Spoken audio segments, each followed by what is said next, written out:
I'm Criag, and join me on my adventures with Criag's cryptocurrency as we cover the blockchain, Web3, NFT, and cryptocurrency technologies. Interviewing the best in the industry, giving tips and tricks, and also sharing with you projects that I'm most excited about. You're watching Criag's Crypto Corner, the best in Web3, blockchain, NFT, and cryptocurrency technology. Today's guest is the incredible Leila Ismailova, a first-generation American who moved here 5 years ago. She got her master's degree in PR and communications at USC. She ran a non-for-profit charity that had tremendous impact on many communities. She also founded an edtech startup, Stardust AR.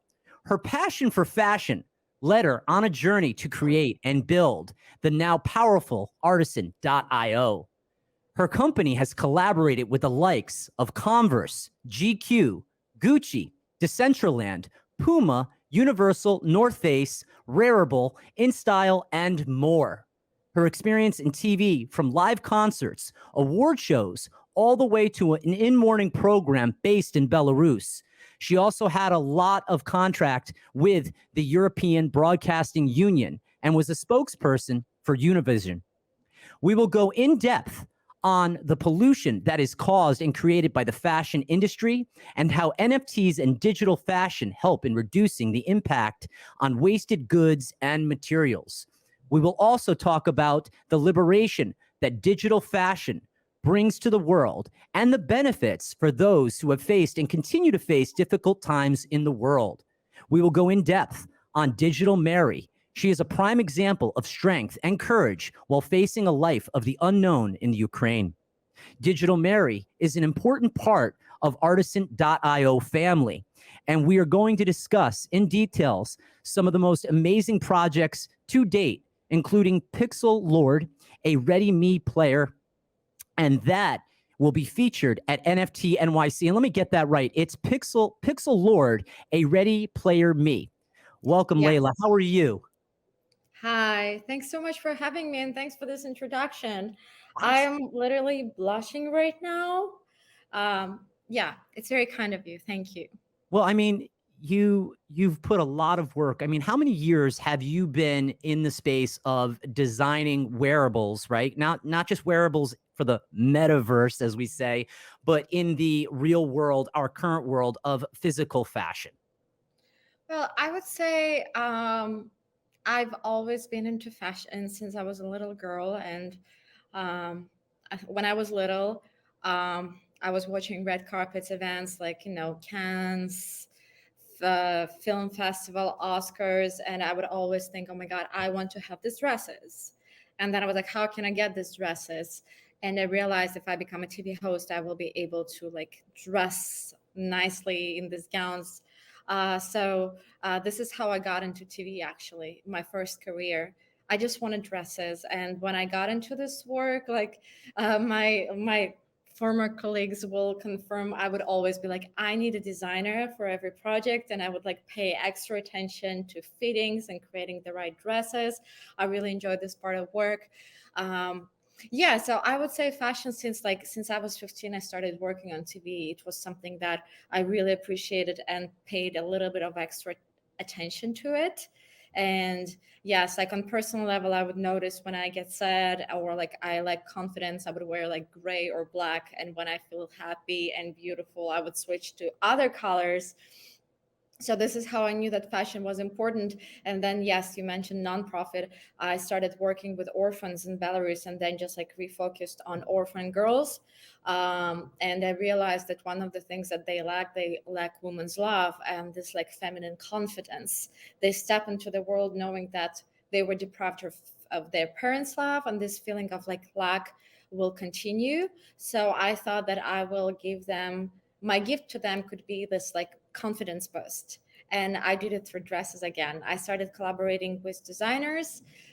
Designers would give me their beautiful dresses for the prom and shoes and jewelry. And we would set up this amazing event every year in Belarus where we dress them, we take their photos, we teach them how to wear makeup, how to wear heels.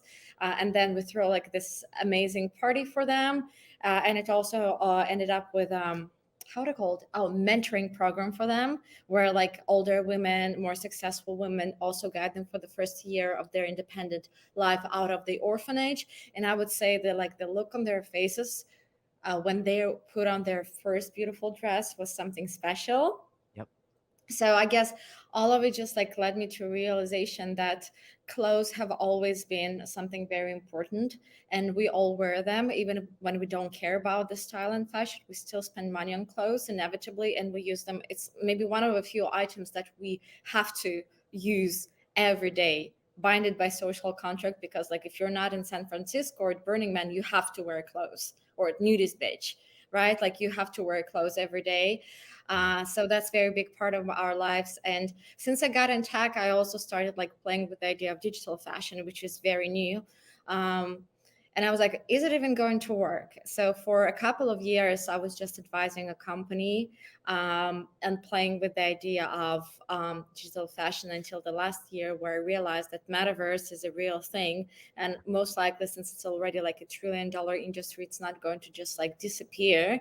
And this is when I realized last year that I want to dedicate way more time and become like a co-founder and a significant part of the team I that love it. works on I digital so fashion. I want to throw this out to you. So to draw this mental picture for people, right? So you have avatars in the metaverse.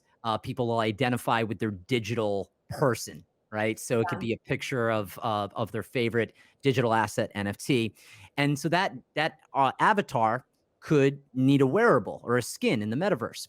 But it Yes. also the other use cases, and we talk about the pollution and the waste. And I read a little bit about that and how much clothing is wasted. It makes up a huge footprint. And I'll let you get a little more specific on that. But this also can reduce because it can do two things: either an in game wearable, or it can also be the experience when you throw on your VR goggle set, your virtual, your VR goggle set, that you're able to then go into augmented reality and be like, I love that Chanel jacket. I love those Converse sneakers, because these are some of the companies that you've worked for and advised for. So as you're creating these wearables, do you think it's going to save on wasted materials? Definitely. I think in the long run, I would say it's a game for the next 2 decades, because like I'm not worried about like digital native designers who started creating in digital right away, but I know that like traditional fashion, all traditional industries, they normally take time to pivot and expand, and they need some kind of like business proof that it's going to work. What encourages me is that there is a lot of research, published by companies such as Morgan Stanley, JP Morgan, that actually advise luxury fashion brands to look into digital fashion, and they like give a lot of numbers. We can go deeper in it, the show that like how lucrative this business opportunity can be, and that metaverse and digital fashion can actually double their annual revenue today. So it can go from 2.5 to $5 trillion in the next 10-15 years, which I think for the fashion industry is Agreed. mind blowing. And like I can't imagine that much money, but it sounds very, very impressive and encouraging. But I would say they already like, playing with the idea. For most of the fashion brands, it's like I think it's more of a marketing gimmick, when they just try to be cool. Yeah. And I also understand they don't want to like go all in on such a new thing that like we only talk about in the past 2 years, Right. and like for a fashion house that existed for 2 centuries or like a century and a half, it's a bit too fast and extreme. But Right. yes, a lot of houses started doing like AR fitting rooms, AR mirrors in their stores, or Yep. like Dolce and Gabbana does this limited NFT drops once in a while. And today I just like literally read the news about Balenciaga and Olivier, who's the creative director of Balenciaga, that he's going to first release clothes as NFTs in metaverse, Love it. and only after you buy an NFT and you wear it in metaverse in some time you will get an actual item. So that's what you said, like you can kind of like play with the idea, you wear it, you get a feeling, and then you decide if you want a physical item. But you know what you're speaking to? It's practicality. Because for me, I like to shop, and I'm not going to generalize all men, but I don't really like to go into a clothing store and be there too long. As soon as I walk through the door, I'm looking for, okay, what colors do I like? What is the cut of those materials? Do I want a button down? Do I want a sweater? Right. So Yeah. now to be able to make that technology available to where in my own home I can be like, oh, I like this. That's designed by artisan.io. No, I don't believe you design any men's clothing. Am I incorrect on that? Well, we go as gender neutral Okay, because cool. I get it. I get it. I guess Understood. today, yes, like I mean, I always thought like at certain point as I started like, getting into fashion as philosophy and through like a standpoint of like history, I was like, throughout history, men sometimes wore a lot of like feminine stuff, 100%. like stockings, for example, or like big wigs. Yep. So it's not like a completely new concept to our society. Like we both have like feminine and masculine energy, and Agreed. since women for the past what 70, 80 years been wearing pants, ties, bow ties, like Yeah. all these elements of like traditional men's wardrobe, I think it's just fair that men get to play with our clothes because they're very fun too. And that's why we all our outfits never marked as for women or for men. It's all gender Got it. neutral. Got But it. like if you talk about fashion in a traditional sense, right? Yeah. We definitely have some outfits and designs for men. No, I Yeah. I get it. I totally get it, and I think the pandemic, sped up, the creativity side, but also, for some that want to, explore different clothing that would normally not be tradition. I'd like to say I traditionally like, masculine clothes or traditional, I guess I'd say in that regard, traditionalist, but I'm of course open and accepting of others' dress code because I think it is, a foundational way of truly expressing yourself. And Yeah. so who am I to step in the way if I don't want somebody to say, hey, I don't like that shirt you're wearing, Craig? It's like, wait a minute, it's a really nice shirt and I happen to like it. But I think Yeah. it does bring to the forefront the ability for people to experiment and try on clothes within a virtual reality before actually going in and physically getting the piece. Or by the time the piece is shipped to you, you're being like, oh, I knew it would fit like that.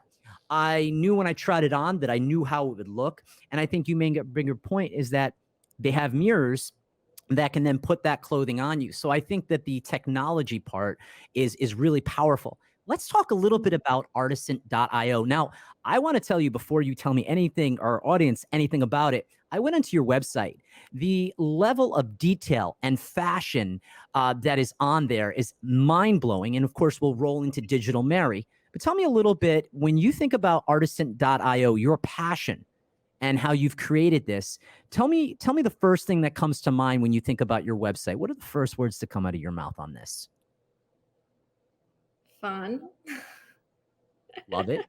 Well, first, like I have to say, we are a team of 10 people. I am just one of 10 people. We have an amazing team. We have back and front end developers who make it happen.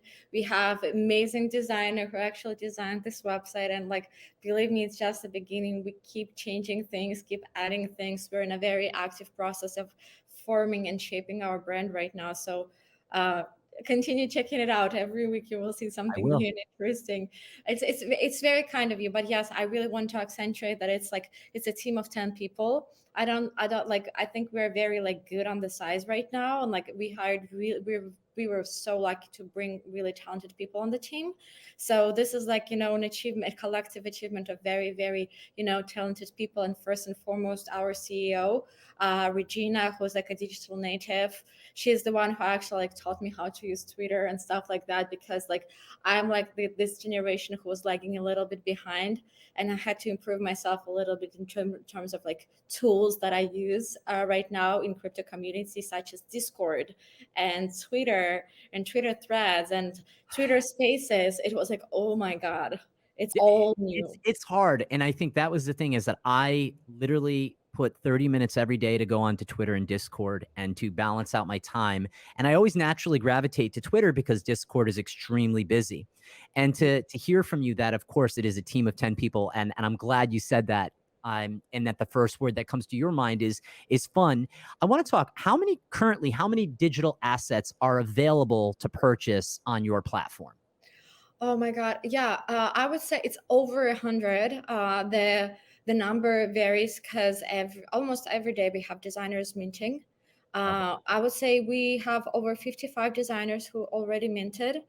Um, we don't have like new designers come once in a while, but we also have like these designers who sell something on Artisan, and then they add mint a new outfit for that because they're like, oh my god, this platform is working.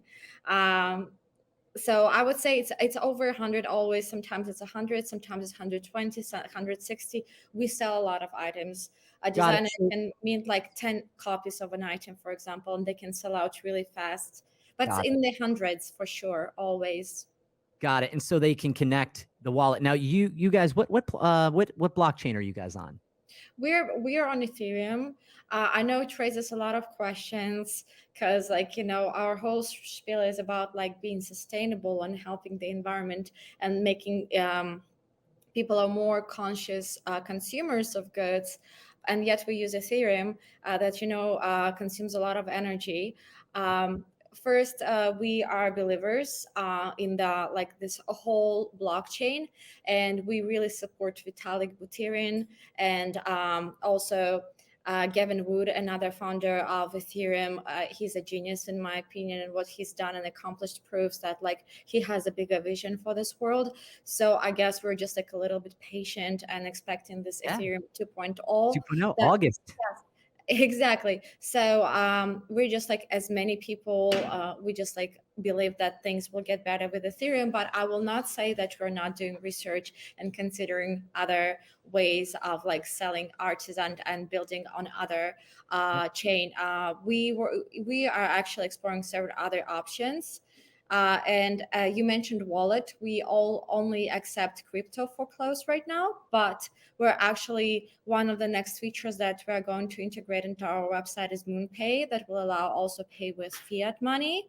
Yep. Because yes, as I just got back, flew in, I told you, from Berlin from the conference, and as I talked to a lot of people there, I realized first the idea of digital fashion, even for crypto native community, is very new, and second that we don't want to just limit this close in our marketplace to people who are already in crypto, because I think it's all about democracy and being open to as many people as we can. With that being said, our platform is open for minting, which means any designer from any part of the world at any time of the day can start selling their designs on our platform. And second part is same comes with the consumers. you Got it. know we're Yeah. just like, I don't know, belong to the demographics that is not like very fast on adopting new technologies. And like if you think about it, it's like adaptation of crypto and this whole NFT thing is like super fast. Like I remember 2020 I was riding bikes with my friends and in LA, and that was the first time I heard NFT, the word NFT, and this Yeah. is only 2022, right? So I think we should be fair to people, and that's why we do everything we can in our ability to technically allow everyone to use the platform, from artists and designers to consumers. And that's why it's so important for us. It was very important for us to integrate this, feature that it will allow people to buy with fiat money. I love it. And I think it also will, whatever gets the masses in, right? So Coinbase, centralized, they're doing their beta NFT. And I don't know why people had high expectations that somehow Coinbase was to be something that it's not yet in that space. But there was definitely an arbitrage between a cost difference between one platform to another, but it introduces some of the popular projects and what's going on. And I'm like, however we can get more people into the space. Another thing that's really cool is I'm a big supporter and a big fan of Vitalik's, and I like Ethereum, but I also like there's this thing called a bridge. And one of my favorite projects, Hog Homies, High Res is a creator, he's a rapper. He created an incredible project, but what he did is he created a bridge which allowed people to take their NFTs, their digital assets, and move it over from Ethereum to the Elrond blockchain. So there's a lot of different things, and I think overall, all leaders and pioneers in the space, it's not just about their ability to make more money, it's about watching it grow and the blockchain and Web3 being more powerful for everyone, creating the greater good, and where it should be all accepting of that when it benefits everybody. So One of the things that we talk about, digital fashion, and you say some of these designs, you've worked for a lot of big companies. Tell me a little bit about how they've reached out to you and your interaction with them, and what came of those designs, and how they continue to still work with Artisan.io. Well, yeah, definitely. We have continuous relationships with some, you know, globally famous, acknowledged brands, and we are really happy, grateful, and proud. Um, like a little bit of free history of Artisan, we actually started at Web2 as Replicant. We were just doing digital fashion, 3D models of clothes that you could put on social media. And I play with it a lot. And by the way, it gives me instant gratification. It's very fun. So guys, you can also try on this option just for your Twitter or Instagram. Like you can wear animated inflammable dress or like angel wings that will swing.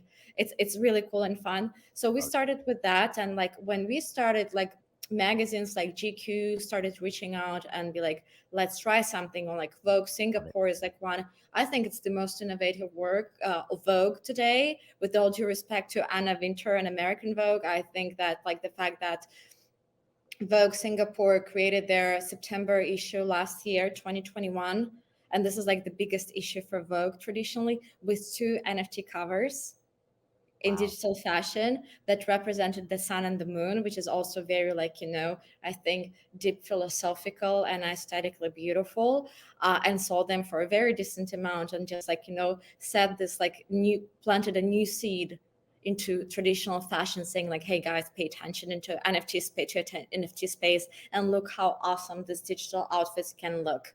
And right after that, like Dior did several spreads with digital clothes, and it just like started this whole new wave of doing things for traditional brands in digital.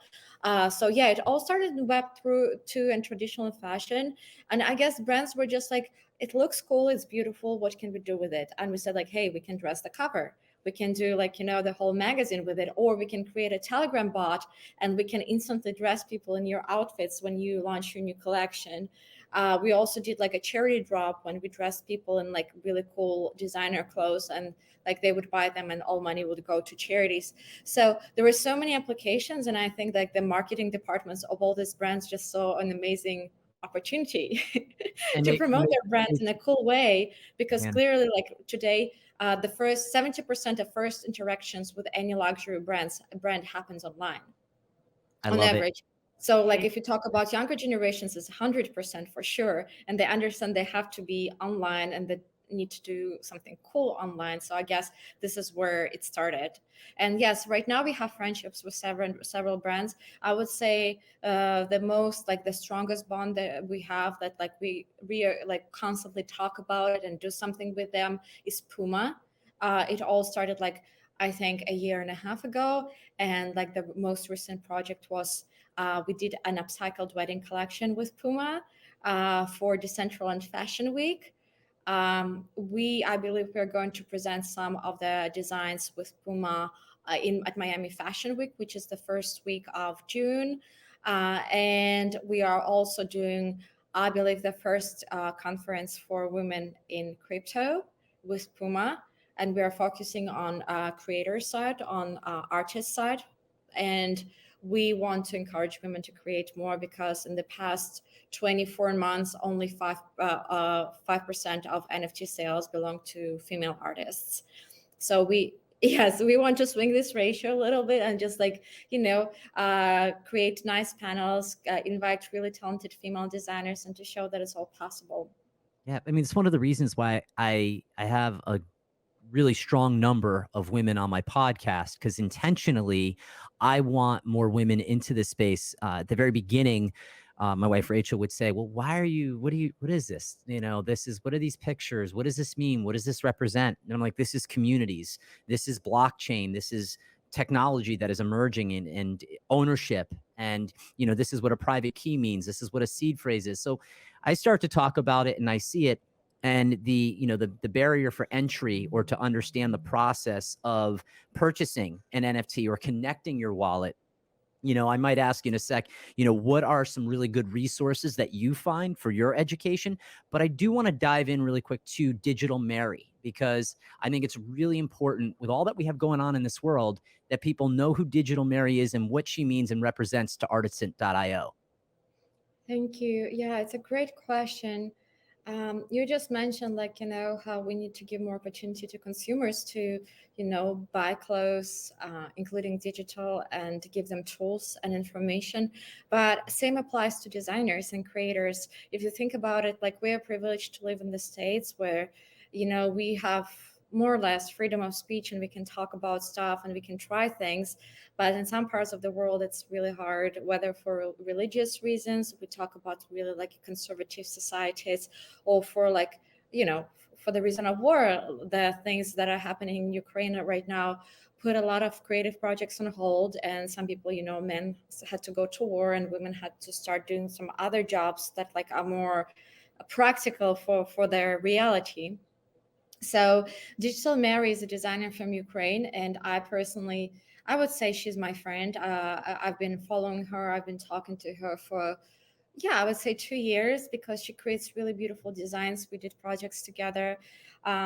And during the war, she said she wants to mint an outfit. And I knew that she stayed in the country because her husband became a soldier and she didn't want to leave without him. And she would just like do some work in the kitchen during the day. And if there is like a bombardment, she would hide in the shelter.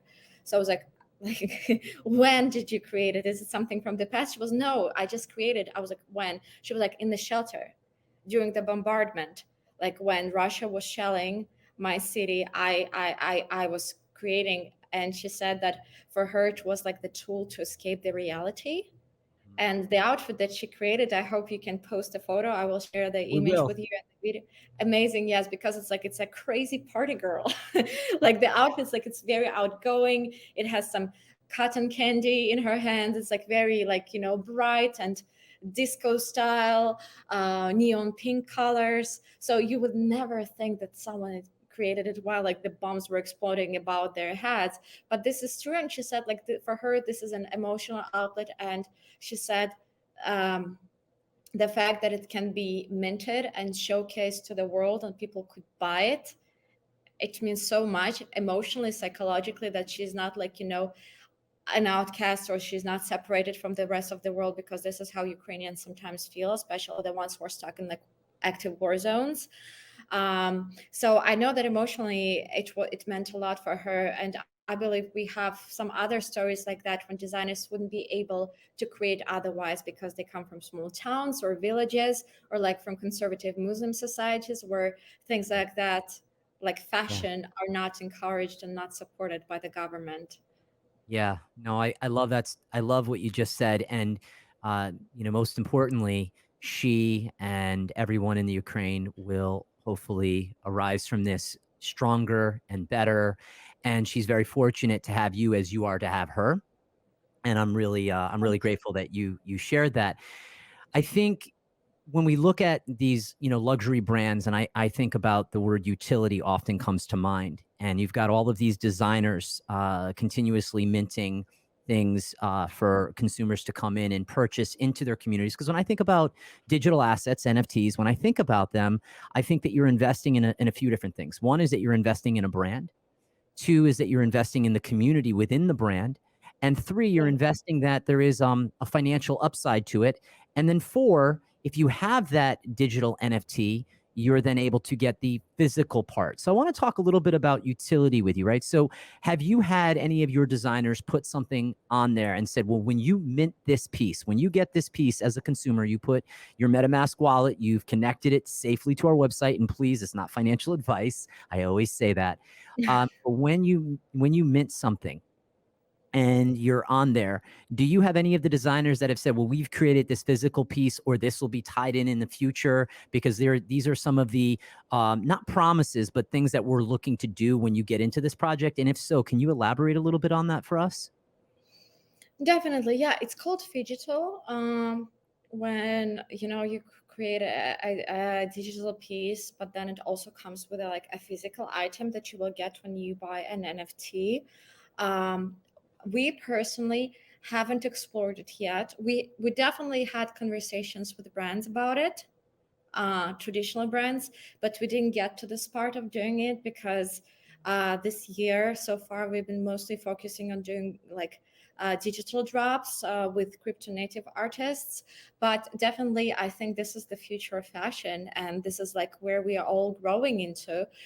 It takes time to integrate and fully understand like the business model, the structure that goes behind it, and logistics of it, of course, because when it comes to physical items, it also includes design, production, shipments, etc., storage. But it's definitely something that we want to explore. And I know that once again, Dolce and Gabbana did it. You buy a very expensive NFT. They're like, I think Red Dow last year bought a piece for $5.3 million. It's a crown, Dolce and Gabbana crown, but it comes with an actual crown. Yeah. Yeah. I mean, we're seeing some, I'm a realtor in Connecticut as well. And one of the things that we're seeing is that that people who are going to be listing their homes, if you go to a centralized exchange, you can buy a home with Bitcoin. I mean, you have to do it on a centralized exchange so that everything is is above ground, meaning that there's no funny business. Because in Web3 right now, there is a lot of funny business. And I want people to feel confident that they can hop onto your platform, educate and understand fashion in a unique and intimate way, because I feel that when people get a wearable, when you just said, when I was younger, I loved dresses, and the reason I got into TV is that I wanted to wear the latest designer. This is what excited me, this is what I was passionate about.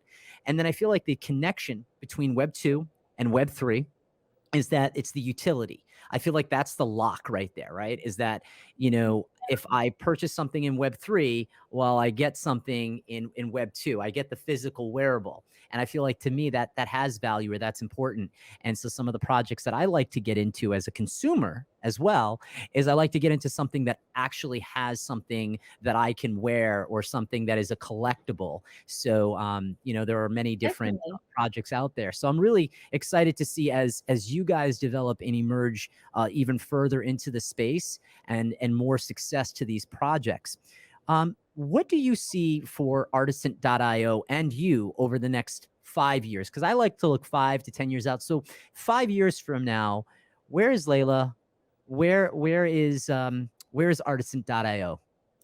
Well, honestly, on certain level, I would say we are, as a society, as a civilization, we are going through definitely a very interesting time right now, where a lot of things change really fast on a very massive scale. So I guess like the mindset that I'm developing right now is be very open and accepting of what is happening, and remain very positive despite all the challenges that come our way. Once again, collectively or personally, it's just a very interesting time. So everything, like every project that we do, also it's a good mentality for a startup. Always think that you may pivot, like in the next point you have to change. But of course for us, like our biggest priority, and we see a very high demand for it, is first, and I think it's more even than the marketplace, it's building the community. We Okay. create a very strong community of talented designers who genuinely love creating beautiful outfits and who don't want to hurt the environment. And not only we like just have spaces with them and have conversations and encourage them, but we also educate them, because as I said, this whole field is very new. The software that needs to be used to create digital outfits is also very new. It's a bit complex. I've personally tried to play with it a little bit. I'm not a technical person, and I was like, whoa, okay, I need like a PhD for that. But these kids learn it on their own. They're self-taught. So we have this great community manager named Mashi. He went to London School of Fashion. He actually like teaches right now there, and he also does weekly tutorials for our community. So what I see, it's, I wouldn't say the academy of artisan, but definitely like this very strong platform society where designers come to get encouraged, get inspired, and get information. Yeah. Because I realized that there is high demand for that. And like as I said, like our designers come from different part of the world, from like Kenya to Ukraine right now and other countries. It's just amazing and mind blowing that like we don't have passports on our Discord channel, but like I can definitely say that I mean, national passports, but like I can definitely say we have like this, so many different cultures out there. It's just mind blowing. So I just wanted to continue growing into, something more solid and big, because I believe in education, and I think this is like a very strong part of artisan that I personally am very proud of. Of No, I course, I love also think, thank you. I also think we're going to continue investing our time and energy into expanding our marketplace. And I mean, it's growing organically. It's just like, once again, the more energy you put into it, the more it grows. yeah. And of course, like what we started doing this year is curated drops, where on top of allowing every designer to mint, we also do curated collaborations with designers and brands that we like specifically. And we put more energy into creating these outfits, and we create the whole strategy around it, and we help with communication and marketing. And like our like first big drop that we are about to drop at NFT NYC is the drop with famous crypto native artist Pixelord. Yes, And let's then talk about that. yeah, and the avatar platform Ready Player Me. And also, like, that's another thing that I wanted to say about utility. Of course, this is awesome when you sell digitals, and on top of getting an NFT, you also get a physical item. Right. But when we talk about utility, it's all about practicality. It's not about having a JPEG of a rock that you cannot do anything with. It's about having a digital asset that is practical and useful. So if you think about it, we buy beautiful clothes because this is how we express ourselves. We indicate our social status through clothes, jewelry, watches, etc. And we um, also sometimes flex, right? We show off. Like, it's used to like look a little bit better, to indicate that we accomplished something or to have something. Right. It's a flex.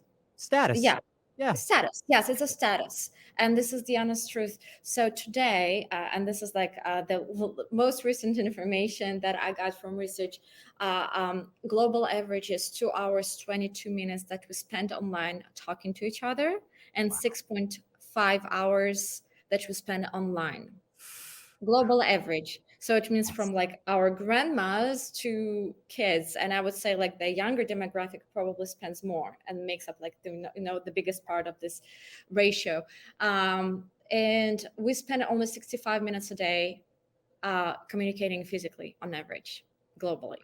I Uh, so I to more noticed that. You're right, because I sometimes have to make a concerted effort. I just put my phone away, so that way I can focus, because there's sort of this guilt that you feel the balance between both. It's like, what were we saying?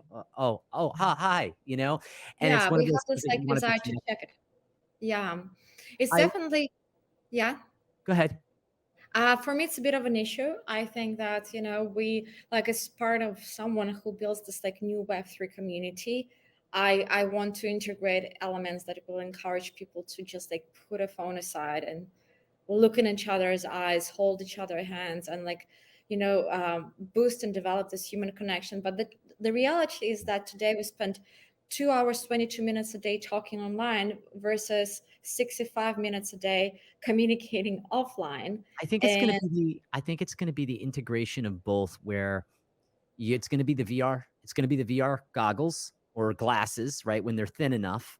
And it's going to be like, yeah, at the same time, I'm able to answer a message while talking to you, but you don't feel that my attention is derived from you. So it's like, be intentional. Like, if you're having dinner with a friend or you're out with a significant other, put your phone away. It's like these kind of yeah, common courtesies, because I always feel that we need this oxytocin. I'm really excited for your launch of Pixel Lord and Ready Player Me. I always reverse those. And NFT NYC. Talk a little bit about that, because obviously you're going to be there for all 3 days. Talk to me. What are you most excited outside of what you do? Who are you most excited to see speak? And what are you looking to gain from NFT NYC? well, that's a good question. Honestly, I haven't like started looking into all the speakers at NFT NYC. I haven't even started like preparing our talk for this event. But all I know is that like there will be speakers from what traditionally we call competitors, right? People who do similar things in digital fashion. I don't look at them as competitors. I think we like collectively all rise when someone does a great project, or like Artifact got acquired by Nike last year. We were like super happy and celebrating, because I know that Artifact put every digital fashion project on the map the moment they did this business deal. So I'm very excited, mostly, of course, about um, meeting people from my industry, connecting in person, because I have to tell you, when you work online, especially in the past 2 years, Yeah. um, it feels like luxury being able to sit down and talk in person with people. I Yep. really enjoyed doing it in Berlin, so I am also looking forward to like setting up a lot of meetings with people from the industry, not my competitors, but people who work with the same industry as us, Yep. and just meeting them and discussing their directions of work and the things that they believe will be most important. And it's a funny thing, we all have very, on one hand, similar vision, but at the same time we focus on different things. So it's very interesting to observe and to learn from them. And of course, like as you said, I'm very excited to see the latest updates on where the whole crypto community is going, how technology develops. Because yes, the past few months has been a little bit hard for traditional markets and for crypto market. So I just want to get the latest updates. And also, as someone who's like stepping in a position of leadership, I want to learn more about how I should navigate the team in these very uncertain times, because I understand that this is like the first I recession for American market for a very long time. Well, I love times of uncertainty, because if you believe in something strong enough, you rise, you double down, you really invest, and builders continue to build. Investors will continue to invest. Consumers will continue to consume. So everything continues to move forward. What I think is really interesting is people who have stepped into businesses, not projects. And I'm trying to reorganize my vocabulary in certain areas, but especially with NFTs, non-fungible token. I don't like to use the word project, because I think what you are creating is a long-term sustainable business. You have emerged and are emerging out of Web 2 into Web 3, passionate with this drive to make sure that people can appreciate and admire fashion from the digital realm, but also over time be able for them to actually see that this provides the utility of being able to have an actual wearable, Yeah. but in the metaverse, that generalized term, for them to have a wearable there. And you are bringing on some of the top talent. I went through your digital marketplace, and some of the designs were incredible. And all that I ask for us at Craigo's Crypto Corner is that if you have an artist that you want us to share that you're really excited about, and they're passionate about their business, and they're engaged in the social currency of their community on Twitter and Discord, let us know first. Because again, I like to give people in this space shout outs. I want to empower. And I love that you said we all share this platform together, especially very early on. I don't look at it as competition. When you have 21 million unique wallet addresses on MetaMask, and you have many more people in the world than that who have the ability and means to purchase consumables, when Digital Mary, she obviously, when she sells her items in perpetuity, as those items continue to sell, she financially benefits. That helps her family, that helps your business, right? So everybody is winning. Me as a podcaster, I get to share content and information, and we're right now working with a couple sponsors, but I want to get in and rise with people that I believe in, that stand Yes. with what they're doing. And we talk about doxed. Your information is out there in a positive manner. You're making an impact. I guess in wrapping up our podcast, what is the most important thing that you want to leave my viewers with? Um, I think it's like more of a general statement that we as a Western society are like a train on a high speed rushing to hit the wall. And there are a lot of things that are being done the wrong way. And I don't blame the previous generations because they had less information. But our generation is blessed with some really solid research that indicates that we have some industries that we need to like reconsider and change, and fashion is one of them. Fashion is the second most polluting industry after oil industry. Yes, it's responsible for 10% of gas emissions into the air. And there are so many things in this industry that are being done the wrong way. And I think that we as consumers can change it by changing our consumption habits. And I just encourage all the listeners of people who watch this podcast right now to, to be more conscious of what you consume in real life, read the tags and see what's this material, what this outfit is made of. There are a lot of great brands like Pangaya, Reformation, who use only recycled materials and are very innovative. Like, look into them. Of course, recycle and upcycle. It's not only good for nature, but it's also very fun, and you'll be surprised how many creative things you can create from your old things. And of course, I would encourage you to look into digital fashion and see how fun and gratifying it is to post your photo dressed in digital outfit on your social media, or dressing your avatar and taking it out on metaverse. It feels great, it's gratifying, and just like I'm encouraging you to have a fresh eye and to reconsider some consumption habits, at least in fashion, because it can change a lot. And I'll be very, very grateful for that. I love it, and I'm highly recommending to my audience to check out your website, artisan.io, to check in on a lot of the great designers, to learn more about you and your story. And I'm super impressed and super grateful that you came onto my podcast, and I'm honored. And please know that you're a friend of this show. And if you have any things that you want to share with us that you would like me to share for future episodes, I love to give all of the people in the space, everyone who inspires me through the qualities of what they're doing. I like to give them space as my show continues to grow and our viewers really continue to engage and learn. So, Leila, thank you so much. It was an honor to have you on Craig's Crypto Corner. Thank you. It was my pleasure, honestly, having this beautiful conversation. Thanks for your support.